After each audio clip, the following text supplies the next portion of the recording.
Coba deh bayangin, Anda lagi butuh-butuhnya jaminan kesehatan dari pemerintah, tiba-tiba aksesnya hilang gitu aja. Nah, ini bukan cuma skenario buruk, tapi kenyataan pahit yang lagi rame banget dibicarain.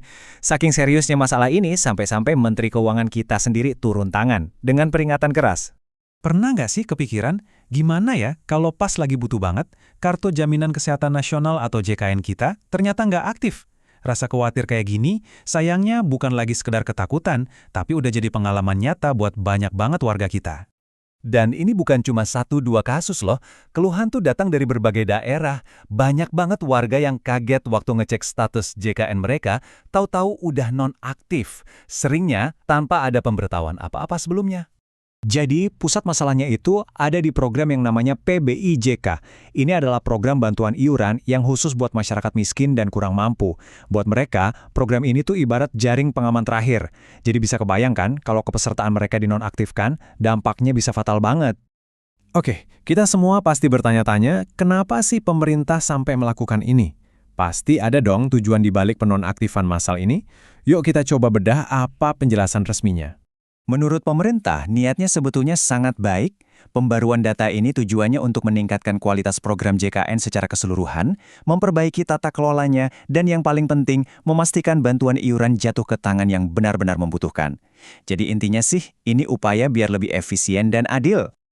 Nah, disinilah ceritanya jadi makin menarik. Ternyata kritik paling pedas itu nggak datang dari masyarakat atau pengamat, tapi justru dari dalam pemerintahan sendiri. Sebuah peringatan keras yang rasanya wajib kita perhatikan. Ya, Menteri Keuangan kita, Purbaya Yudi Sadewa, secara terbuka menyuarakan keprihatinannya. Beliau paham kok niat baik di balik pembaruan data ini, tapi beliau juga melihat ada resiko yang sangat besar dalam cara pelaksanaannya. Dan ini dia poin paling penting dari kritik beliau. Contoh yang beliau kasih itu ngena banget.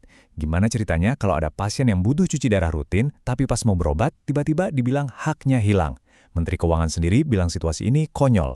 Karena ini udah bukan lagi soal data, tapi soal nyawa. Argumennya nggak cuma soal kemanusiaan, tapi juga sangat pragmatis. Uang negara udah keluar buat program ini, tapi karena pelaksananya keliru, pemerintah malah dapat citra buruk. Kata beliau, ini skenario rugi total. Uangnya habis, kepercayaan publik juga ikut amblas. Peringatan dari Pak Menteri Keuangan ini sebetulnya membuka sebuah dilema yang jauh lebih dalam loh. Ini adalah pertarungan klasik dalam sebuah kebijakan publik antara tuntutan data yang akurat melawan nilai-nilai kemanusiaan. Slide ini nunjukin ketegangannya dengan sangat jelas. Di satu sisi ada rencana yang kedengarannya logis, bersihin data biar bantuan tepat sasaran. Tapi di sisi lain, ada resiko yang mengerikan.